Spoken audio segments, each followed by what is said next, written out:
Salutări din Zagreb și bine ați venit la Televend Insights.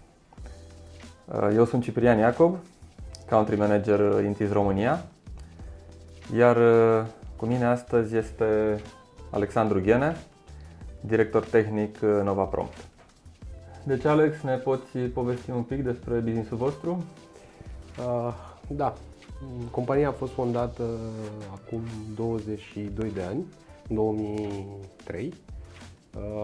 Când m-am angajat eu, am găsit compania cu 300 de aparate, 300 plus. Acum am ajuns la un număr de 4500.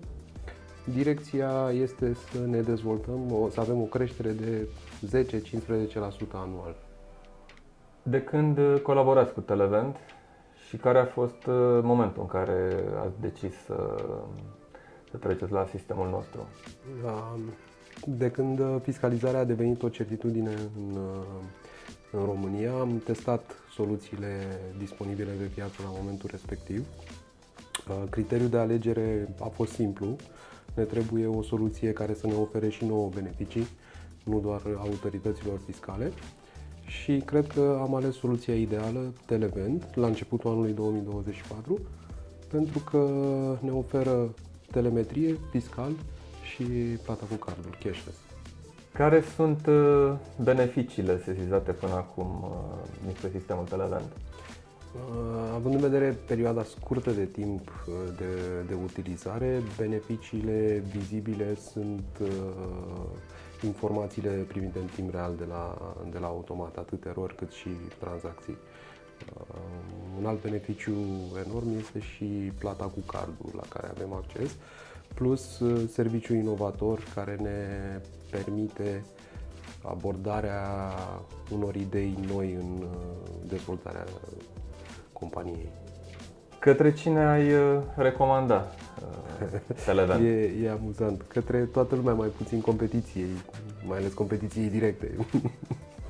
Pentru partea de optimizări logistice sau alte costuri, aveți ceva rezultate până în momentul acesta?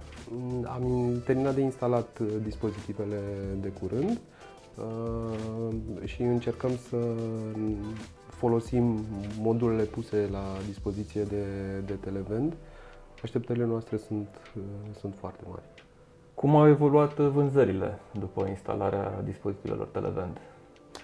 Cum spuneam și mai devreme, abia am terminat instalarea, dar un prim lucru pe care l-am observat destul de repede după instalare, au crescut încasările pe automatele unde nu aveam sisteme cashless, plata cu cardul.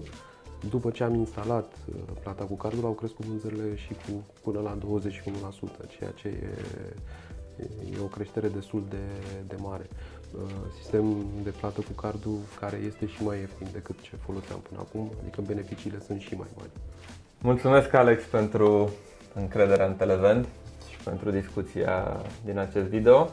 Dacă doriți să vedeți cum Televend se poate integra în business-ul vostru, ne puteți vizita la adresa televend.com/ro.